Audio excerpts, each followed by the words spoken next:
I wanted to share the last tip I have for how to turn around those pitfalls of think, pair, share. And it is about really making sure that you scaffold for your kids through sentence stems or sentence starters. So in order to do this, it takes a little bit of planning, but good thing for you in our resources, we have some great tools that you can use in your classroom for increasing that level of language. Remember, if we can increase the quantity of time kids have to be able to talk to each other, we can increase the quality of their work through these sentence stems. So something that's really important about sentence stems is they allow for kids to be able to use our specific vocabulary that we want them to become more productive with. Kids have a lot of skills that are receptive, where they're listening or they're reading, but in order for them to actually own that content, we need for them to use the language. For example, in your math classroom, if you're teaching fractions right now and you want kids to use the language of numerator and denominator, you have to plan for that with the sentence stem. Or if you're teaching multiplication and you want them to use the words factor and product, you have to plan for it in a sentence stem. So we can't allow kids to get off the hook with just saying the simple answer. We need for them to be able to extend their learning, and that's what these sentence stems provide. And here's a critical tip.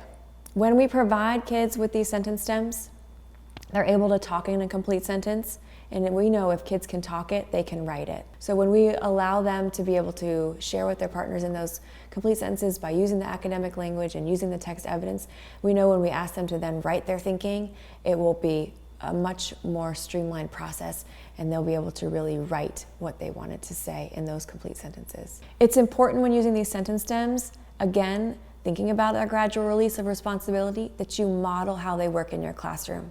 So you're going to think about doing that I do first, then the we do together, then have them really practice collaboratively with your partners, so that when you are in a step where your partners are established, that they are able to get, again, more efficient at getting right to thinking about it, writing about it, talking about it.